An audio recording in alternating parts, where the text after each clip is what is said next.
Peace and love, family. Kachi Ra coming at you one more time with another video. Yeah. Today we're going to be talking about halls of Amenti, that traveling through the gateways within your body, traveling through what makes you, what makes you you, and then trying to work on yourself, trying to fix yourself, trying to figure out things that you're struggling with on the inside, and go through the gateways to find out who you truly are, what you're capable of. Opening your heart chakra to see and seek within, so you can know without a doubt who you are and what your life is meant for. You know, the halls of Amenti. I have placed a video.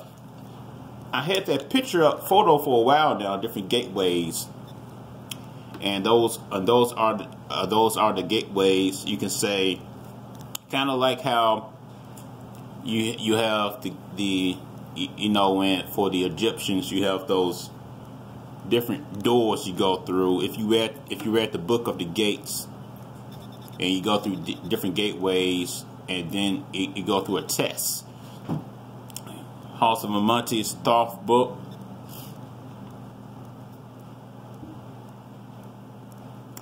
And throughout the book of Amenti, Thoth, he talks about,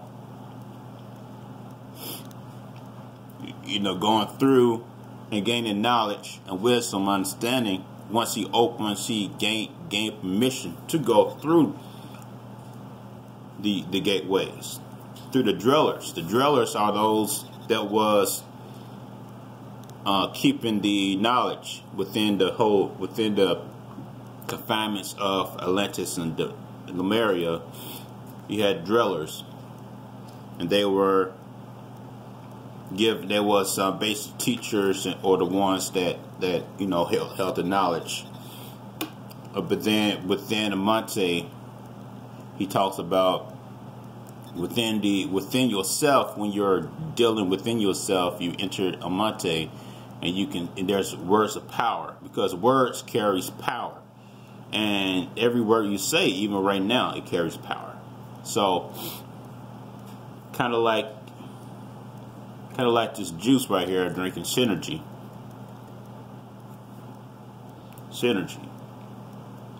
That carries some type of power too, because it's energy. Energy is within. Synergy, synchronizing your energy that's within you. So that's why you see this lotus, this leaf right here. You can make these are organic juices. It got raw food within this juice. And this is the watermelon wonder. I got different flavors I like to buy, but just want to show you words carry energy, or synergy, synchronizing the energy within you.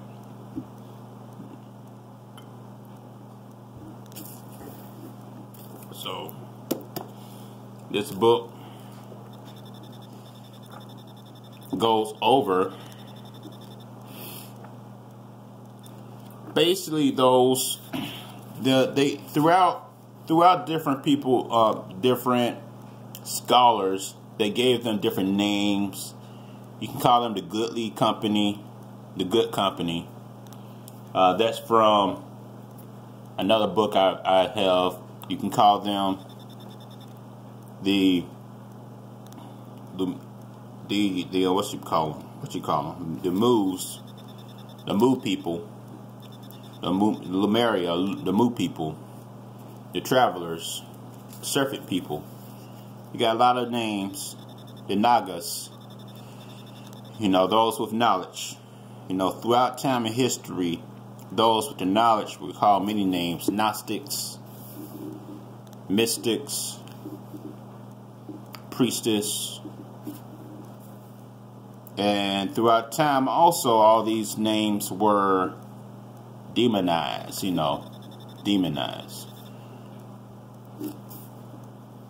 So But the halls of Amenti is talking about inner, looking within, seeking out who you are, understanding that the power comes from within to change yourself.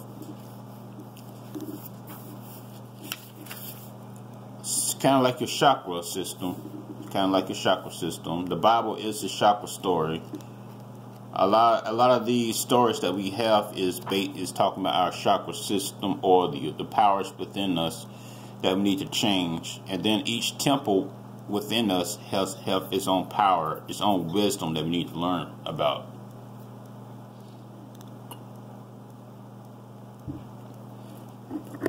So, first off,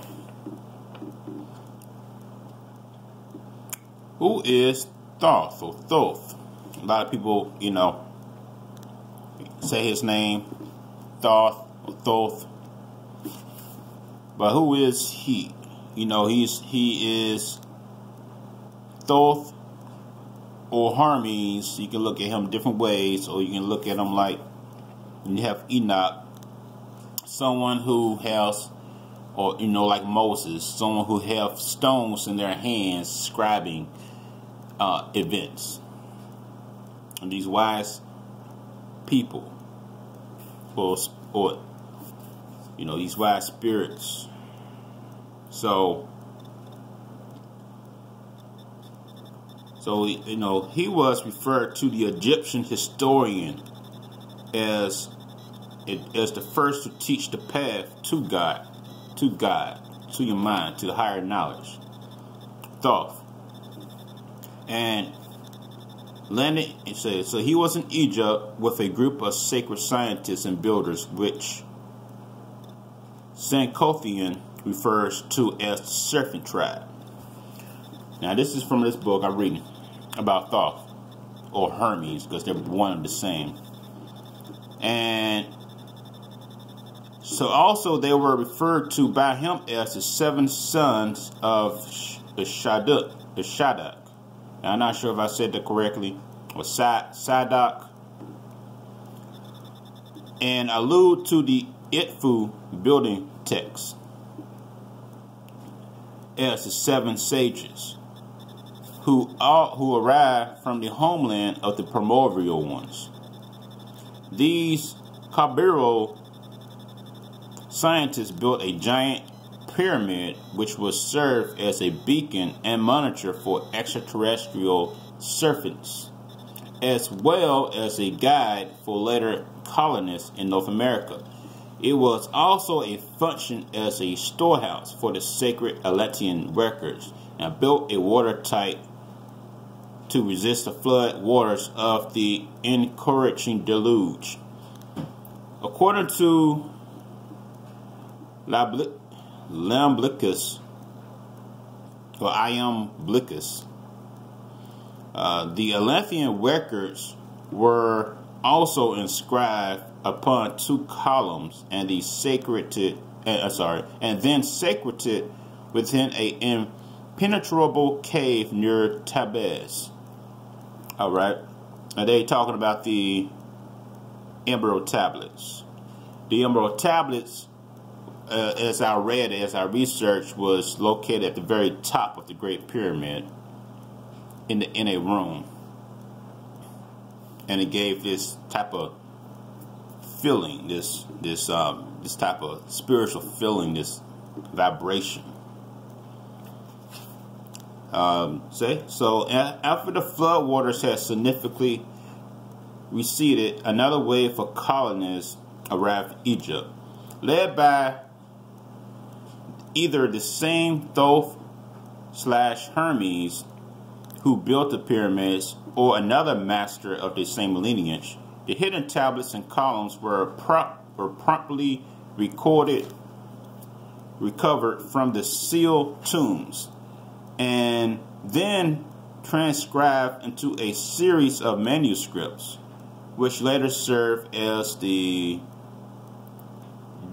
definitive text of the Egyptian priesthood.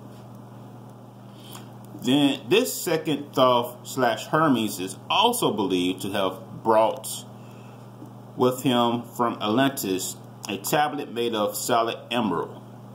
This tabula smaragdina, or emerald tablets in English. Trying to use these big old words like, hey, what's that in English? Oh, emerald tablets. Okay. Was covered with esoteric precepts which have been authored and signed by Thoth Hermes under his name of Chiram, or Chi or Ram. Now, once again, you got to understand these words are kind of tell you something. Chi, which you know is the power. Ki, you know how if you watch anime or anything or watch kung fu movies, they talk about their ki, their inner power. The realm, like Abraham, Ram, the black people. So you already know right there telling you that Thoth / Hermes was melanated. He had that power from the ki, from the melanation. It was possible one of the 4 tablets which have been specifically, let me start over. It was supposedly one of 4 tablets which had been specifically created on Atlantis to serve as a permanent scroll for the secrets of alchemy. The process by which base metals could be transmuted into gold and humans could transform into gods and goddesses. Alright, so this is the whole story about gold. Gold, you know, the Anunnakis, gold. The gods love gold. Black people love gold. Gold is a very high conductor of frequency.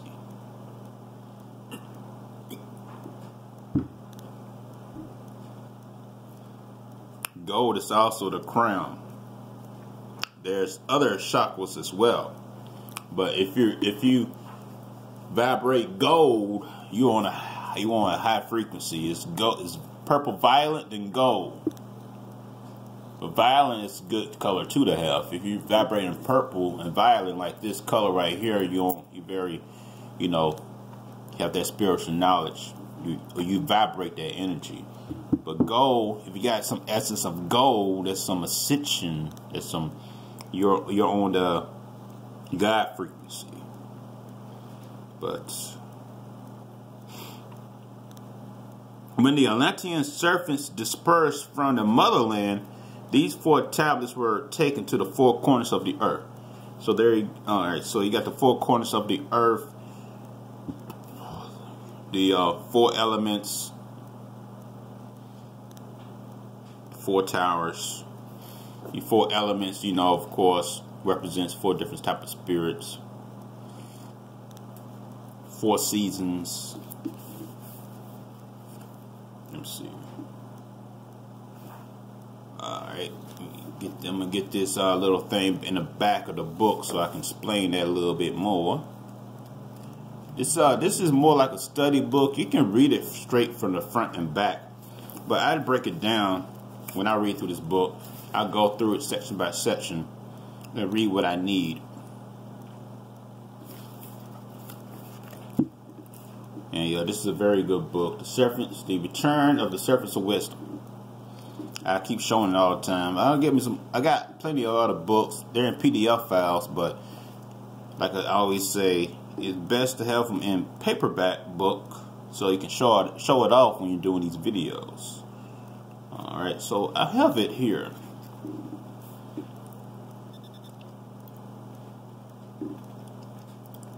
Let's see.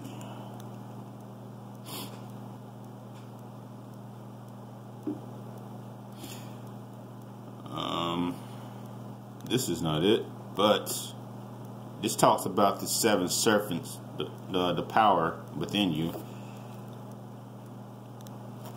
I guess so. You push pause.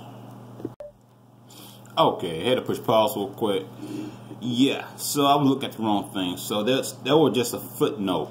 That was not a appendix attachment, but there's plenty of information in this book that was dealing with the seven.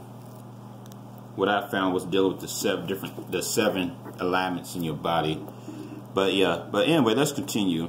But like I said, the four corners of the earth represents the four seasons, the four powers, and you have the four different animal heads on the cherubs in the Bible that mentioned. You got the Raph, the ram, human. Let's see, ram, the human. You got the calf. You know, basically. You have four. Oh, you got a lion, human, lion, calf, something else. I want to say a goat or a lamb, something like that. But basically, you got the four. You got the number 4 is also symbolic in the Bible as well. It's like all these numbers. So. You got the Atlantic serpents dispersed from the motherlands. These 4 tablets were taken to the 4 corners. So you know, these metals. It was supposedly one of the 4 tablets was created in Lemuria to serve as a permanent scrolls for the secret of alchemy, and the process by which base metals could be transmuted into gold, and humans could transform into gods and goddesses. I just want to repeat that one more time. And that was what was broken down to the 4 corners of the earth. And you got your 4 elements of the earth. How the Bible said it took 4 different elements to make man. Alright, and then, you know, you got your whole Anunnaki stories talking about grabbing gold and making heaven. And then heaven gonna be a gold cube coming down from heaven, coming down from the sky. So you got all this representation about gold. Gold is a frequency of the gods. Gold is why you're going to have the kingdom of gold. So, what's that story? I think it's Midas. Yeah, Midas touch. The gold touch. Midas touching everything turned to gold. And he got turned into gold himself because he touched himself. But that's another medical physical. That's another story. I need to break that down. Give me some time to break that down. Why he turned himself into gold. But black man is gold. If you know our body is made out of gold, we are gonna be like the Bible said, are gonna make man more rare than gold, or more, you know, base melanin is worth more than gold. So Midas touching himself, turning into gold, just basically saying we are gold.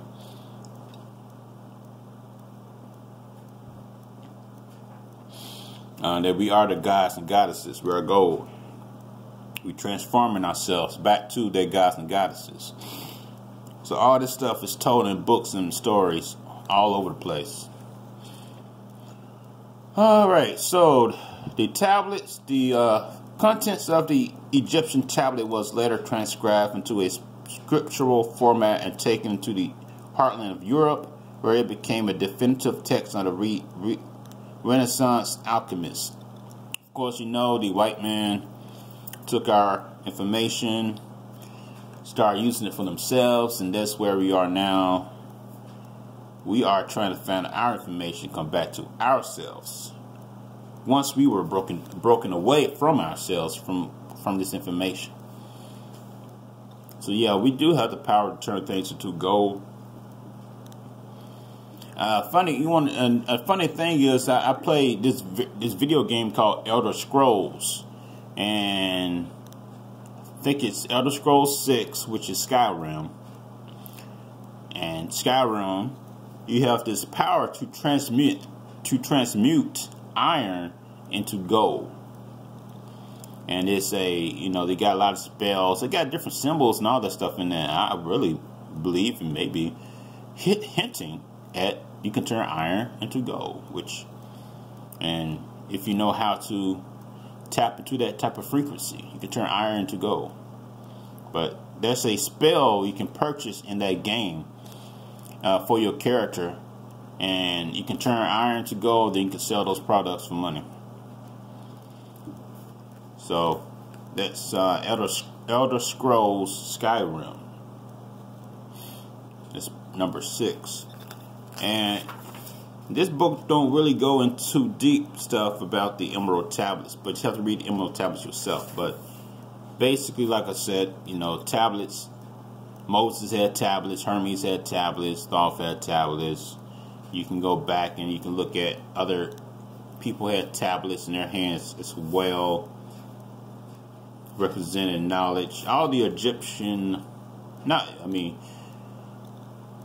you can look at all the Hebrew pantheons. They all had tablets.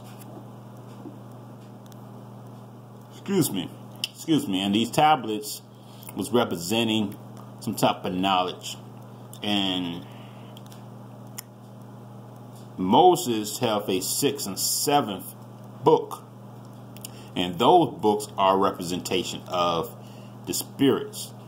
And there's a white, basically I call it white and black book. And you know, Alistair Crowley have those books as well, like a little, put them in like a little small red or black or white books, symbolic nature, the colors. But the 6th and 7th book of Moses is talking about spirits within yourself and calling upon these spirits. It's a mystical book, and these are basically the same thing with the Emerald Tablets, talking about traveling within yourself, open up your heart so you can then enter to that gateway. You say these words of power for each gateway, and then you can enter it. And then same thing with if you go to a spiritual healer or counselor, they can touch you, do these celestial touch, and those celestial touches can open up these gateways in you, and they can give you words of power to say, to meditate to help you open these gateways. And you can look at different words of power yourself, and then you can just meditate to those words, and they can help you on your spiritual journey. So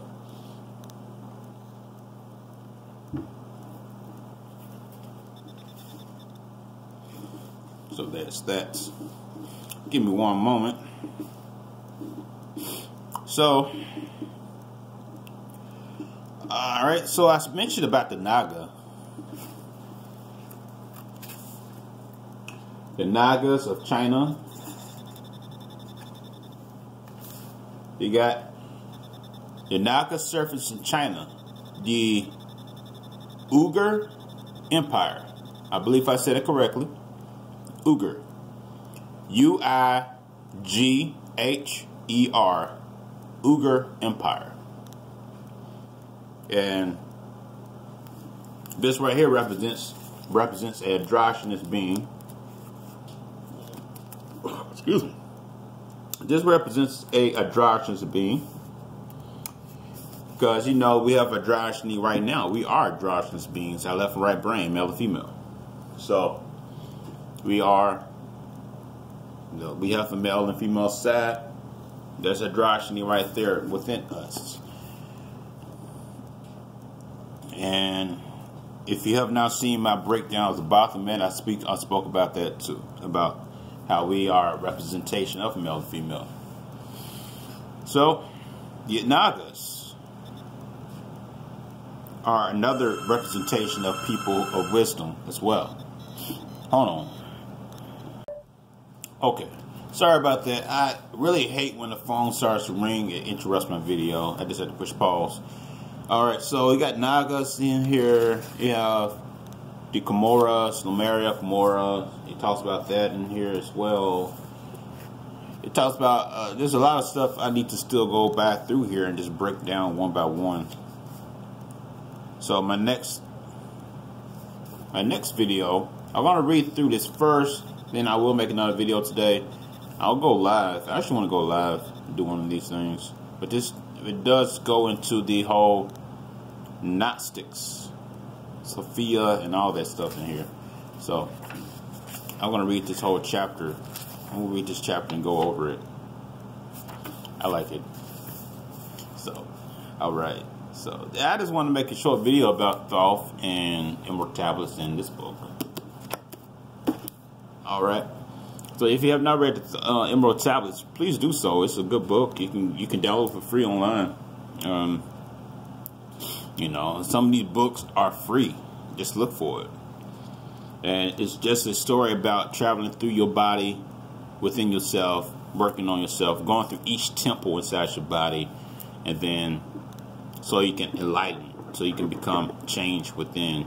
You can become an enlightened person. Thoth represents that. He represents the wisdom, represents the knowledge, giving it to people who's worthy of it. So he talks about that too. You got to be worthy of knowledge. You have to become humble. You cannot go through yourself and not be humble, because you're gonna fall, be stuck down in your abyss. You have to humble yourself, because each chakra gate, each doorway opens up different levels of spirits, and you have to be humble and present yourself, because then you're just gonna become falling back down, or trapped within that gate. Most people are trapped within their lower gates. They can't get out anything lower or anything higher, because they're trapped in their lower gates, which is your animalistic gate, which is your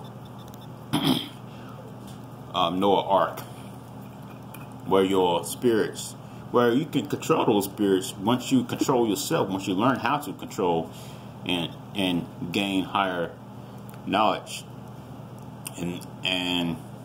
But most people are trapped within that gate, your root, the root, sexual, and the temple chakra, and the temple houses all those spirits. Excuse me. This is stuff right here give me some air. So anyway, go read this book of Thoth, and it's a good book. Good book of Thoth. So Thoth. So, and I will make another video. Thank you for watching. Caught you raw, and appreciate you once again. Allow me to speak to you. You have yourself a wonderful rest of the day. All right.